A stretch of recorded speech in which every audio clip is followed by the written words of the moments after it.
When the narcissist grade A supply goes back after running away. That's the title of this video. When a narcissist grade A supply, that is someone who provides the narcissist with the highest level of attention, admiration, and validation, goes back after having escaped or gone no contact, several things happen. This escaping triggers a complex psychological and emotional reaction in the narcissist. So when this grade A supply, that is, when this person who provides the narcissist with the highest level of attention, admiration, validation, recognition, acknowledgement, praise, goes back, then this is what will happen. The first thing, the narcissist will be shocked. When the grade A supply returns, the narcissist may experience a brief moment of disbelief. They thought this person was gone for good, and they may have started detaching or looking for a replacement. The reappearance disrupts that mental closure. When the grade A supply returns after running away from the narcissist, this will create an immediate ego boost. Despite any anger or hurt, the narcissist will feel an intense surge of ego. Their belief in their own superiority is validated. They'll say, of course, they came back. Who wouldn't? Because the narcissist believes they are superior to everybody else. They believe they are more important than anyone else. They are unique. They are special. How dare you leave them? How dare you run away from them? So when you come back, their ego is boosted massively. So when the grade A supply comes back, control is reestablished. The narcissist views the return as a win. It signals that they still have power and influence over the person. In their mind, they now feel fully back in control. They'll say, yes, she came back. Yes, he came back. Why? Because they believe they are small gods. They believe they have magic powers. They believe they are special. Now, just like in the beginning of the relationship, the narcissist may briefly put the returning supply back on a pedestal. This is often strategic, not emotional. They'll want to hook the person again. So when the new supply, the grade A supply, when that grade A supply who escaped comes back, the narcissist will restart the love bombing again. They'll want to love bomb them again, to hook that person again. Even if the supply left due to mistreatment, the narcissist may pretend to forgive them. They'll act like they were the wronged party. They'll say things like, I always knew you'd come back. They'll say they knew you'll come back. They'll fake forgiveness. Now, the narrative manipulation will begin. The narcissist begins rewriting history. They'll say you didn't leave because I was abusive. They'll say you left because you are confused. They will reframe the story to fit their ego and image. They'll want everybody and even you to believe you didn't leave them because they were abusive. They'll say you left because you didn't know what you were doing, you were confused, someone cheated you, someone lied to you. Now, they'll start love bombing you again. The narcissist might engage in another round of love bombing. They will give you lavish attention, affection, and charm. They'll want to strengthen that bond that you used to have. They'll want to reinforce the bond and ensure the supply won't leave again. They'll make sure you'll never leave them again. They'll want to teach you a lesson. They'll want to do everything to make sure they hook you completely so that you'll never, ever, ever leave again. So they will love bomb you intensely. Now, they'll begin testing your loyalty. When the grade supply goes back to the narcissist will begin testing the grade supply's loyalty. They'll push boundaries indirectly at first to see if that grade supply will tolerate the same old abuse. They'll try to abuse you like they used to abuse you, to test how loyal you are this time. Will you accept or won't you accept? Then they will act happy, but they'll begin punishing you in small ways. They'll begin punishing that old supply. They'll begin punishing this grade A supply in small ways. They'll start doing the emotional distance, sarcasm. They'll become cold to make the grade A supply pay for living. They must punish the grade A supply for living. They'll make them pay heavily for living. They'll do micro punishments. The narcissist may bring up other people. They'll start the triangulation tactics. They'll start bringing up their exes, their friends, their new supplies, the ones they got while the grade A supply was away. They'll bring them up to create jealousy. They'll make the grade A supply become very jealous. Now, this tactic is used to destabilize the returnee and assert dominance. Once the narcissist sees the person, once the narcissist sees the grade A supply is emotionally hooked again, then the love-hate cycle returns. The idealization flips back to devaluation gradually. They'll now devalue that grade A supply without mercy. Silent treatment, even verbal abuse, cheating, and many other devaluation will start taking place. They will reinforce that love-hate cycle. And then deep down, the narcissist will resent the grade A supply for leaving. They'll never forgive that grade A supply for leaving. Because the grade A supply leaving challenged their grandiose self-image. How dare they? How did they leave? Why? That resentment may be hidden at first, but it will linger. They will hide it, but it will still be there. Deep down, they will resent the grade A supply for leaving them. They'll never, ever, ever forgive them. Then, future faking will start. They'll promise long-term commitments again. They'll start promising marriage. If the relationship, they were not officially married, they will promise to marry them. They'll want to marry them quickly. They'll try to, if they were not living together, they will say they want to move in. If they didn't have kids, they'll say they want to get kids with them. If they had 1 or 2 kids, they'll want to add those kids.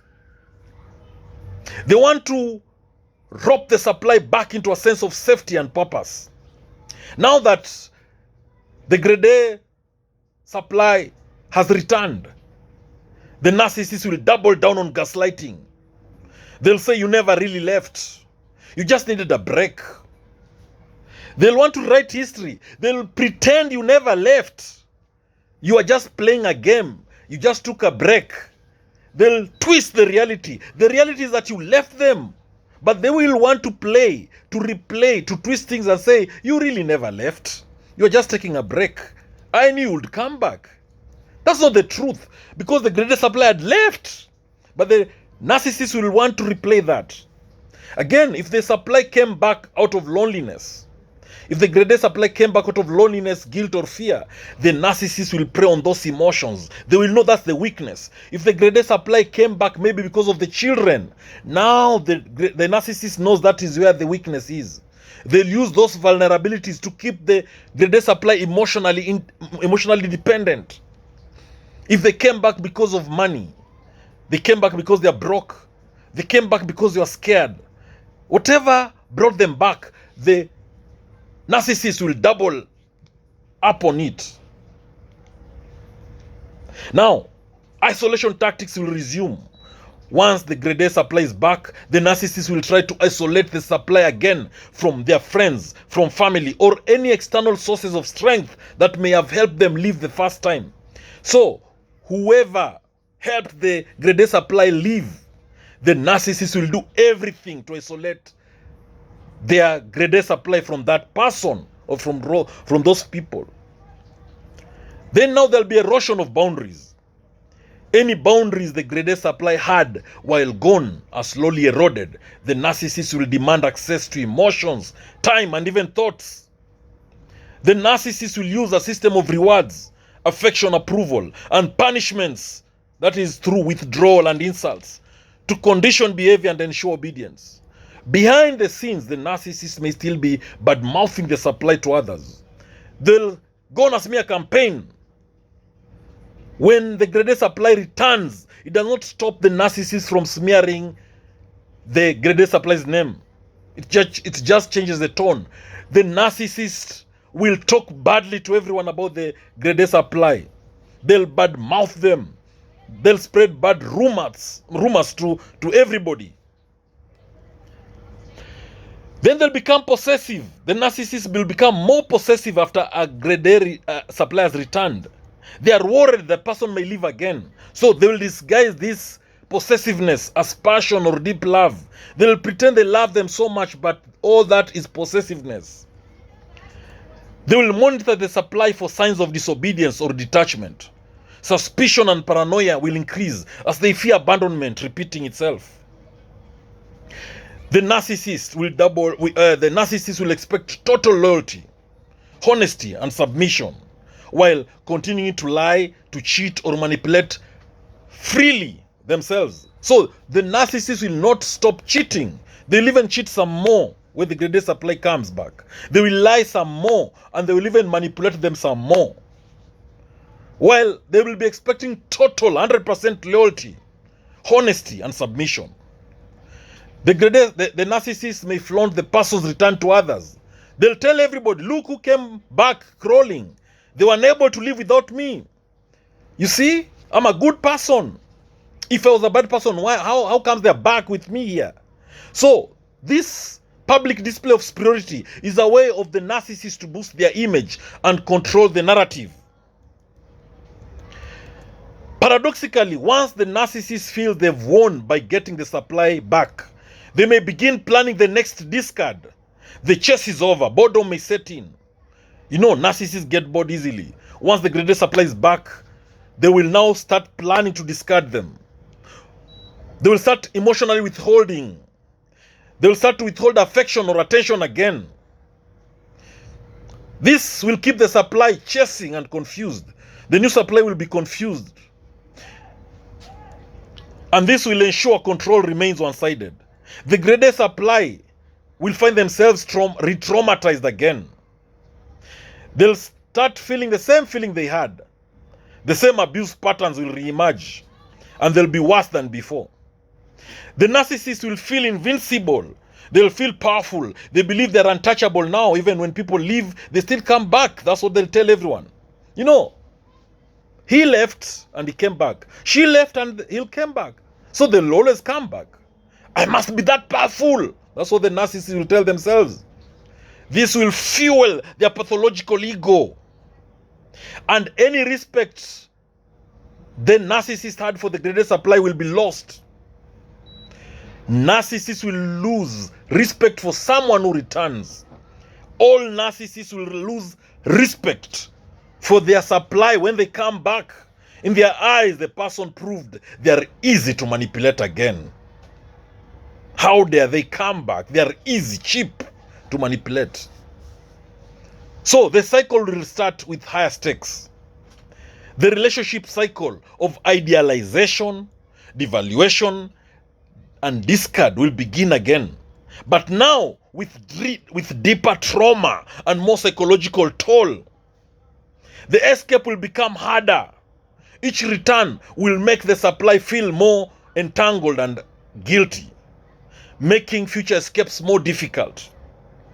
The narcissist will make the next escape will be so difficult to be accomplished by the new supply. They'll use everything to reinforce their grip. So, there'll be a false sense of security for the new supply, for the grade A supply when they're back. Upon returning, the grade A supply will feel temporarily safe, believing the narcissist has changed or that things will be different this time. But this illusion is part of the narcissist manipulation.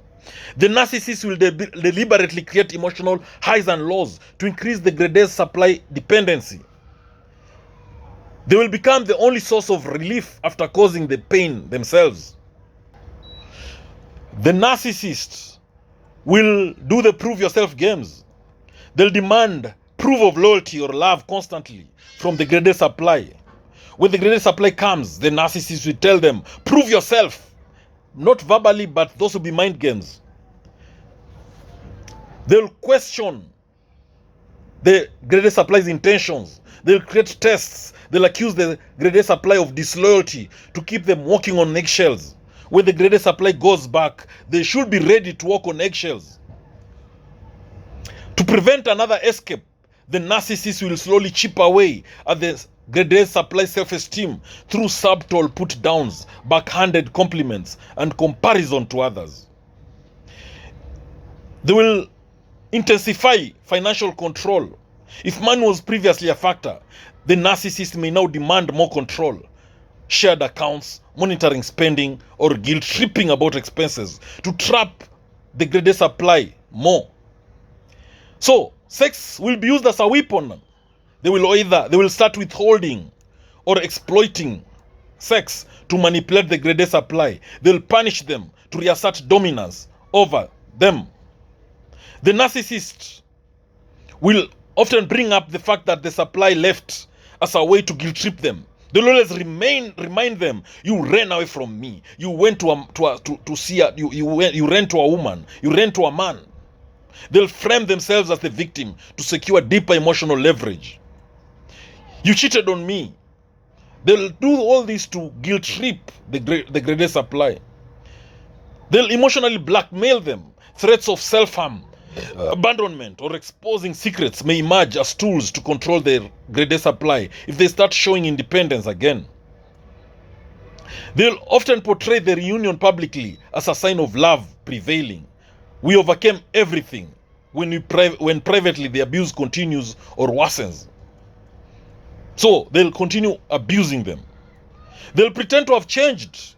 They might fake introspection or claim to have gone to therapy or had an awakening to convince the greatest supply that they are different now, even if they haven't changed at all.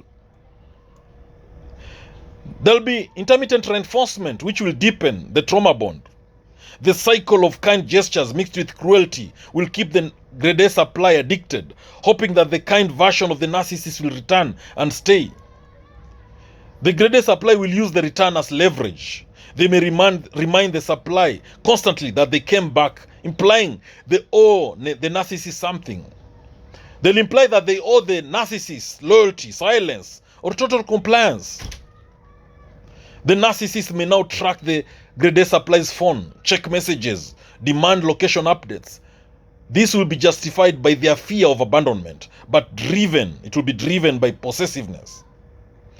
The narcissist will often minimize or completely deny the abusive behavior that led to the initial escape. They'll say it wasn't that bad, or you misunderstood. All that is called gaslighting.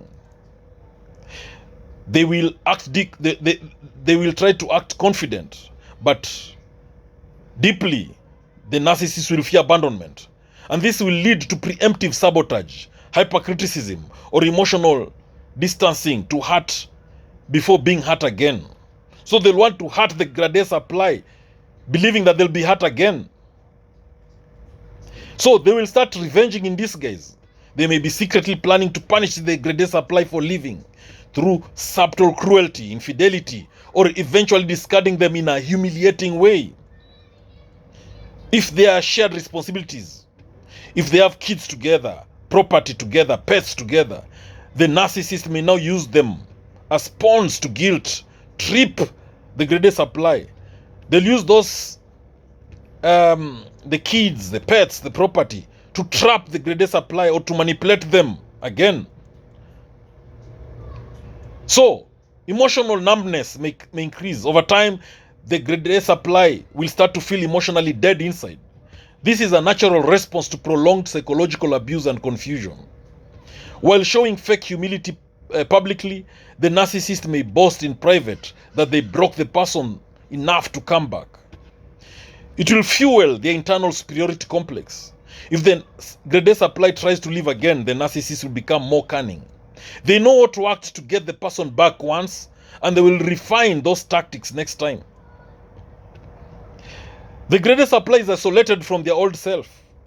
Returning often means sacrificing the version of themselves that had the courage to leave. That dissonance creates inner shame and makes reliving harder. Narcissists may invoke religion, karma, soulmates, or divine timing to make the reunion feel destined, even if the relationship is deeply toxic. Because the abuse cycles become familiar, the supply can start confusing chaos for love. The comfort in the known makes it harder to recognize the danger. If the grade A supply started to improve their life while gone, for instance, if they started improving in their job, therapy, boundaries, the narcissist may now subtly or overtly sabotage that growth. The grade A supply may feel worse than they did before leaving. After the return, the narcissist manipulation can cause the grade A supply to believe the abuse is somehow their fault or that they deserve it. The longer the grade A supply stays after returning, the more hopeless things can feel. The narcissist may even say, "No one else will love you now," to reinforce that despair. Some narcissists will wait for the perfect moment to discard the grade A supply publicly, dramatically, or cruelly, after ensuring they've been fully reattached. Each escape attempt is harder. The narcissist escalates control, threats, or manipulation tactics, having learned from the last time. Escaping after returning requires confronting shame, fear, guilt, and trauma, but also reclaiming power. The grade A supply must now unlearn the emotional dependence the narcissist has engineered. So, this is my final thought. Going back to a narcissist often feels like the only path when you are tired, vulnerable, or lonely. But it usually leads to deeper harm, deeper regret, deeper pain. What you feel isn't weakness. What you feel right now, if you're a grade A supply and you want to go to that narcissist, that's not weakness. It is trauma bonding. The moment you start seeing the pattern is the moment power begins shifting back to you. Thank you for watching this video. I hope you've learned a thing or two. Remember, knowledge is power. Information is power. If you've not subscribed to my YouTube channel, please click that subscribe button. Thank you.